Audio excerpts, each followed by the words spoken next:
हम कैलकुलेट करते हैं विजिबल बैलेंस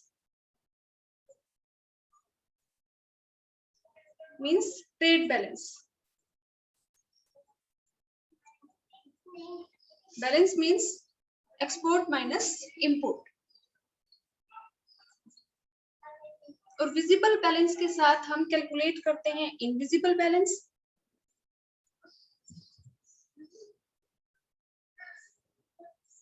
मींस जो भी सर्विसेज है, factor services, non factor services और करंट ट्रांसफर, उनके एक्सपोर्ट में से हम लेस कर देते हैं उनके इंपोर्ट को, सर्विसेज और करंट ट्रांसफर के इंपोर्ट को, तो वो हमारा क्या आ जाएगा, इनविजिबल बैलेंस। तो करंट अकाउंट का जो बैलेंस है ऑफ बीओपी, उसमें हम ट्रेड बैलेंस में ऐड कर देते हैं इनविजिबल बैलेंस को, तो वो हमारा क्या आ जाएगा, current account balance of BOP. अब अगर इन दोनों का एडिशन करने से करंट अकाउंट बैलेंस का आंसर आ जाए 0, इट मींस करंट अकाउंट का जो बैलेंस है वो क्या है, बैलेंस्ड। बैलेंस मींस जितने एक्सपोर्ट है गुड्स के, सर्विसेज के, करंट ट्रांसफर के, उतने ही उनके इंपोर्ट है। मीन जितनी फॉरेन करेंसी हमारे यहाँ पे आई, उतनी ही फॉरेन करेंसी हमारे यहाँ से अदर कंट्रीज में चली गई। अगर करंट अकाउंट, अगर हम विजिबल बैलेंस और इनविजिबल बैलेंस दोनों का एडिशन करें और हमारी वैल्यू कोई पॉजिटिव वैल्यू आ जाए, तो इट मींस जो करंट अकाउंट का बैलेंस है वो हमारा क्या है, सरप्लस बैलेंस। सरप्लस मींस हमारे एक्सपोर्ट ज्यादा है और इंपोर्ट हमारे कम है। फॉरेन करेंसी का इनफ्लो ज्यादा है बजाय के आउटफ्लो ऑफ फॉरेन एक्सचेंज। ऐसे ही अगर हमारा जो विजिबल बैलेंस और इनविजिबल बैलेंस को अगर हम ऐड करें और हमारी जो आंसर है वो हमारी नेगेटिव वैल्यू आ जाए, तो उसको हम क्या कहेंगे, डेफिशिट। कि करंट अकाउंट का जो बैलेंस है वो क्या है, डेफिशिट है। डेफिशिट मींस कि गुड्स, सर्विसेज और करंट ट्रांसफर के एक्सपोर्ट कम है और इंपोर्ट ज्यादा है। मींस हमारे यहाँ पे जो फॉरेन करेंसी आ रही है, inflow of foreign exchange is less than outflow of foreign exchange. तो करंट अकाउंट का बैलेंस एस्टिमेट करने के लिए हम विजिबल बैलेंस और इनविजिबल बैलेंस का एडिशन करते हैं। ऐसे ही कैपिटल अकाउंट ऑफ बीओपी,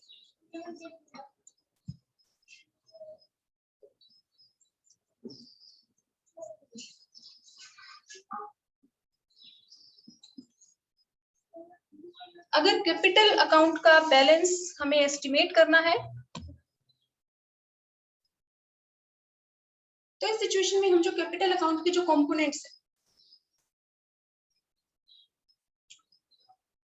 उनके थ्रू जितना फॉरेन एक्सचेंज हमारी कंट्री में आया है और जितना फॉरेन एक्सचेंज हमारी कंट्री से गया है, उनका डिफरेंस हम लेंगे नेट। मींस फॉर एग्जांपल पहला जो कंपोनेंट है कैपिटल अकाउंट का वो है बोरोइंग।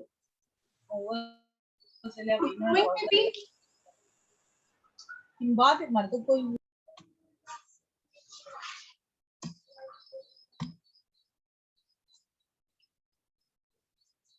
फर्स्ट जो कंपोनेंट है क्या है, बोरोइंग। और बोरोइंग में भी एक तो हमारी है एक्सटर्नल असिस्टेंस बोरोइंग,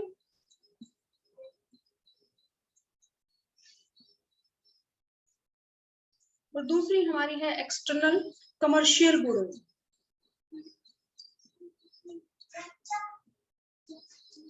तो इनका हम नेट ले लेंगे। नेट मींस अब एक्सटर्नल असिस्टेंस बोरोइंग है, अगर हम किसी दूसरी कंट्री से बोरो करते हैं तो वो हमारा प्लस आइटम है, credit item, credit side show करेंगे। और अगर हमने किसी दूसरी कंट्री को उधार दी है, लेंड किया है, तो नेगेटिव आइटम है, मींस डेबिट साइड शो करेंगे। तो इन दोनों का जो डिफरेंस है उसको हम क्या कहेंगे, नेट। अगर फॉरेन करेंसी हमारी कंट्री में आई ज्यादा है थ्रू बोरोइंग, और हमने बोरो या लैंड किसी दूसरी कंट्री को उधार दिया है वो कम है, तो ये हमारा आ जाएगा पॉजिटिव वैल्यू। लेकिन अगर हमने उधार लिया है, फॉर एग्जांपल हमने उधार लिया है 50 और दूसरी कंट्रीज को हमने उधार दे दिया, लेंड किया है 100, तो ये जो नेट जो डिफरेंस है किसमें आ जाएगा, नेगेटिव। क्योंकि 50 है हमने उधार लिया, ये प्लस आइटम है, और 100 जो हमने उधार दिया ये नेगेटिव आइटम है, तो दोनों का जो डिफरेंस है वो किसमें आएगा, नेगेटिव में। तो कैपिटल अकाउंट के बैलेंस के लिए जो इसके कंपोनेंट है, बोरोइंग, एक्सटर्नल असिस्टेंस बोरोइंग, इसका नेट, एक्सटर्नल कमर्शियल बोरोइंग, इसका जो नेट है, मींस जितना फॉरेन एक्सचेंज हमारे यहाँ पे आया है और जितना फॉरेन एक्सचेंज हमने दूसरी कंट्री को दिया है, लेंड किया है, उन दोनों का डिफरेंस। ये वैल्यू हमारी पॉजिटिव भी हो सकती है, नेगेटिव भी हो सकती है। शॉर्ट टर्म क्रेडिट, इसका जो बैलेंस है, बैंकिंग कैपिटल, नेट, इसका जो डिफरेंस है, मींस जितना फॉरेन एक्सचेंज हमारे यहाँ पे आया है और जितना फॉरेन एक्सचेंज हमारे यहाँ से दूसरी कंट्रीज में गया है, उन दोनों का डिफरेंस। अगर फॉरेन एक्सचेंज हमारे यहाँ पे आया ज्यादा है और गया कम है तो प्लस में आएगा, और अगर हमारे यहाँ पे फॉरेन एक्सचेंज आया कम है और हमने दूसरी कंट्रीज को ज्यादा दिया है, आउटफ्लो ज्यादा है, तो हमारा जो बैलेंस आएगा वो किसमें आएगा, नेगेटिव में। इसके अलावा फॉरेन इन्वेस्टमेंट, फॉरेन इन्वेस्टमेंट में भी एफडीआई, एफआईआई, और इनके अलावा अगर और भी कोई ट्रांजैक्शन है रिलेटेड टू फॉरेन एक्सचेंज,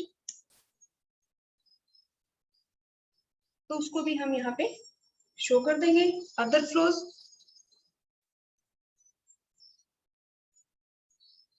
और जो भी इनका बैलेंस है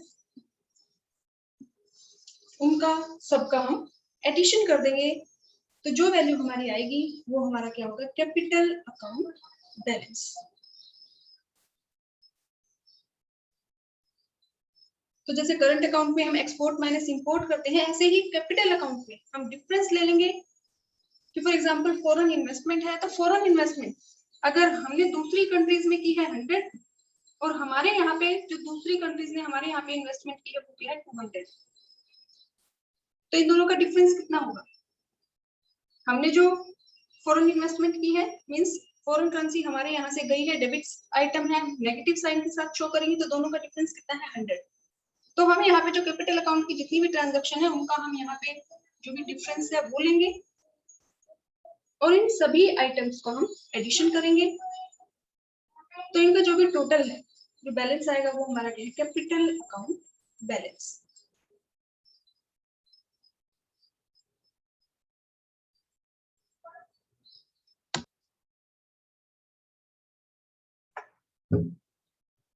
अगर कैपिटल अकाउंट की जितनी भी ट्रांजैक्शंस हैं उनका हम एडिशन करें, तो वो एडिशन क्या होगा, कैपिटल अकाउंट बैलेंस। अब अगर हम इन सभी ट्रांजैक्शंस का एडिशन करते हैं और एडिशन करने से जितनी भी रिसिप्ट है फॉरेन एक्सचेंज की और जो पेमेंट है, अगर दोनों इक्वल है तो इट मींस जो कैपिटल अकाउंट बैलेंस है वो क्या है, बैलेंस्ड है। अगर फॉरेन एक्सचेंज की जो रिसिप्ट्स हैं are greater than payments, means अगर सभी ट्रांजैक्शन का हम टोटल करें और पॉजिटिव वैल्यू हमारे पास आ रही है, तो it means receipts of foreign currency are greater than payments, तो इसको हम कहेंगे कैपिटल अकाउंट का जो बैलेंस है वो क्या है, सरप्लस। रिसिप्ट्स ज्यादा है और पेमेंट कम है। अगर फॉरेन एक्सचेंज की जो रिसिप्ट्स हैं वो कम है, पेमेंट्स ज्यादा है, तो उसको हम क्या कहेंगे, कैपिटल अकाउंट का जो बैलेंस है वो क्या है, डेफिसिट है। मींस फॉरेन एक्सचेंज एक साल में हमारी कंट्री से जो भी फॉरेन एक्सचेंज है, कैपिटल ट्रांजैक्शंस का जो फॉरेन एक्सचेंज है से रिलेटेड जो फॉरेन एक्सचेंज है उसकी पेमेंट ज्यादा है, फॉरेन करेंसी हमारे यहाँ से गई ज्यादा है और आई कम है। तो अगर receipts are equal to payments तो हम क्या कहेंगे, कैपिटल अकाउंट क्या है, बैलेंस्ड। जितना फॉरेन एक्सचेंज आया उतना ही गया है, दोनों इक्वल है। अगर रिसिप्ट्स ज्यादा है पेमेंट्स कम है तो उसको हम कहेंगे कैपिटल अकाउंट का बैलेंस क्या है, सरप्लस। और अगर रिसिप्ट्स कम है पेमेंट्स ज्यादा है तो उसको हम क्या कहेंगे, कैपिटल अकाउंट का जो बैलेंस है वो क्या है, डेफिशिएंट। अब नेक्स्ट इसमें हमारा जो टॉपिक है वो है overall balance of BOP.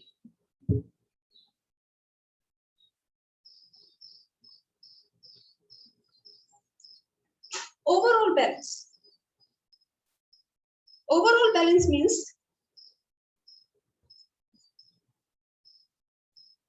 current account balance plus में capital account balance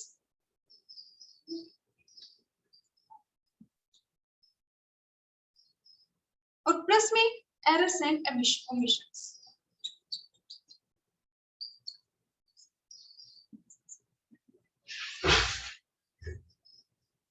Errors and omissions means अगर कुछ ट्रांजैक्शंस हमारी रह गई तो उसको हम इंक्लूड कर लेते हैं। तो ओवरऑल बैलेंस ऑफ बीओपी अगर हमें एस्टिमेट करना है तो करंट अकाउंट का हमारा जो भी बैलेंस है उसमें हम प्लस कर देंगे कैपिटल अकाउंट के बैलेंस को। और अगर ऐसी कोई ट्रांजैक्शंस है जो हमारी रह गई हैं तो वो भी हम यहाँ पे ऐड कर देंगे, एरर्स एंड ओमिशंस।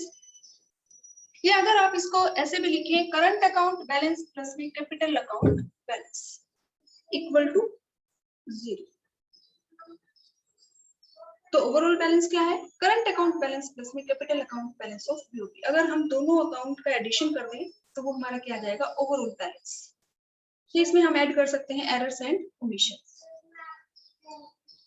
अब अगर दोनों अकाउंट के जो बैलेंस है उनका हम एडिशन करें और हमारा आंसर आ जाए 0, तो इट मींस हमारा जो बैलेंस ऑफ पेमेंट का जो बैलेंस है वो क्या है, इक्विलिब्रियम मींस बैलेंस्ड है। बीओपी क्या है, बैलेंस ऑफ पेमेंट, एक statement of accounts in which all monetary transactions of a country in relation with the rest of the world are recorded. Means BOP एक statement है जिसमें एक country की other countries के साथ जो भी ट्रांजैक्शन है फॉरेन करेंसी से रिलेटेड उन सबको रिकॉर्ड किया जाता है बैलेंस ऑफ पेमेंट में। तो अगर बैलेंस ऑफ पेमेंट का आंसर 0 आ जाए, इट मींस एक साल में जितना फॉरेन एक्सचेंज हमारे यहाँ पे आया है उतना ही फॉरेन एक्सचेंज हमारे यहाँ से गया है, दोनों इक्वल है। जितनी फॉरेन करेंसी आई उतनी ही फॉरेन करेंसी हमारे यहाँ से चली गई। तो अगर करंट अकाउंट बैलेंस और कैपिटल अकाउंट बैलेंस दोनों का हम एडिशन करें और हमारा आंसर आ जाए 0, तो इट मींस हमारा जो बीओपी का जो बैलेंस है, बैलेंस ऑफ पेमेंट या ओवरऑल जो बैलेंस है वो क्या है, इक्विलिब्रियम में है, बैलेंस्ड है। अगर हम करंट अकाउंट बैलेंस में प्लस कर दे कैपिटल अकाउंट बैलेंस और हमारा जो भी वैल्यू आए वो कोई पॉजिटिव वैल्यू आ जाए, मींस फॉर एग्जांपल 100 मींस यहाँ पे जो भी यूएस मिलियन डॉलर है या रुपीस है, करोड़ है, जो भी यहाँ पे, लेकिन फॉर एग्जांपल 100 हमारी वैल्यू आ गई तो इट मींस हमारा जो बीओपी का बैलेंस है वो डिसइक्विलिब्रियम। बीओपी जो है वो हमारा इक्विलिब्रियम में नहीं है, क्योंकि इस सिचुएशन में जो फॉरेन एक्सचेंज की जो रिसिप्ट्स है वो ज्यादा है। मींस हमारी कंट्री में एक साल में ड्यूरिंग एन अकाउंटिंग ईयर जो फॉरेन करेंसी है उसका इनफ्लो ज्यादा है बजाय के आउटफ्लो के। तो इसको हम कहेंगे बीओपी। डिसइक्विलिब्रियम की दो सिचुएशन हो सकती है। Equilibrium means current account balance plus में capital account balance plus errors and omissions equal to 0। अगर 0 है इट मींस बैलेंस्ड है, इक्विलिब्रियम में है। एक साल में जितनी फॉरेन करेंसी आई उतनी फॉरेन करेंसी हमारे यहाँ से दूसरी कंट्रीज में चली गई। जितना इनफ्लो है फॉरेन एक्सचेंज का उतना ही आउटफ्लो है। लेकिन अगर हम दोनों अकाउंट का एडिशन करें और हमारे यहाँ पे 0 ना आके हमारी या तो पॉजिटिव वैल्यू आ जाए या नेगेटिव वैल्यू आ जाए, तो सिचुएशन में हम कहेंगे कि हमारा जो ओवरऑल बैलेंस है वो क्या है, डिसइक्विलिब्रियम में है। डिसइक्विलिब्रियम की दो सिचुएशन हो सकती है, सरप्लस या फिर डेफिसिट। अब अगर दोनों अकाउंट का एडिशन करने से हमारी पॉजिटिव वैल्यू आती है तो हमारा जो बीओपी का जो बैलेंस है वो क्या है, सरप्लस बैलेंस है। सरप्लस मींस फॉरेन करेंसी का इनफ्लो जो है is greater than outflow of foreign exchange.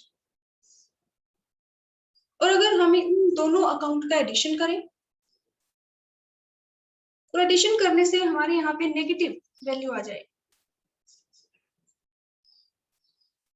तो भी हमारा जो बीओपी का बैलेंस है वो क्या है, हमारा जो बीओपी है वो है डिसइक्विलिब्रियम। और इस कंडीशन में -100 मींस एक साल में हमारी कंट्री में जितना फॉरेन एक्सचेंज आया, जो इनफ्लो था फॉरेन एक्सचेंज का वो कम था बजाय के outflow foreign exchange.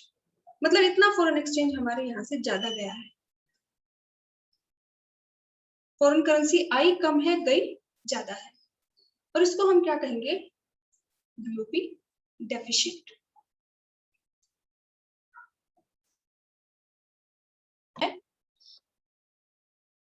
Current account balance,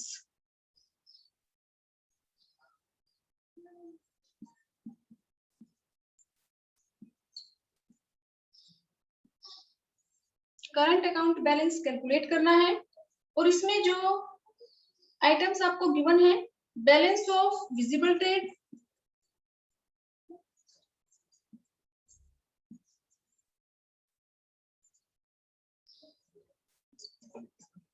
second जो आइटम आपको गिवन है एक्सपोर्ट ऑफ सर्विसेज,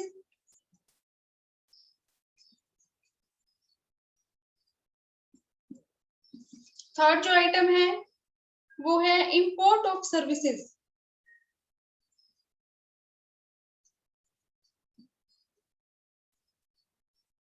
ये वैल्यू है 9000, ये वैल्यू है 9000 और ये है 3000। कैलकुलेट कर दो current account balance. Current account balance calculate करने का हमारा जो फॉर्मूला है वो क्या है, विजिबल बैलेंस या ट्रेड बैलेंस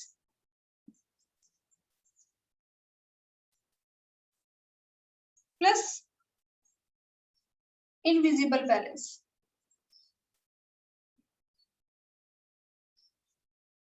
दोनों के बैलेंस का हम एडिशन करेंगे तो हमारा क्या आ जाएगा, करंट अकाउंट का बैलेंस।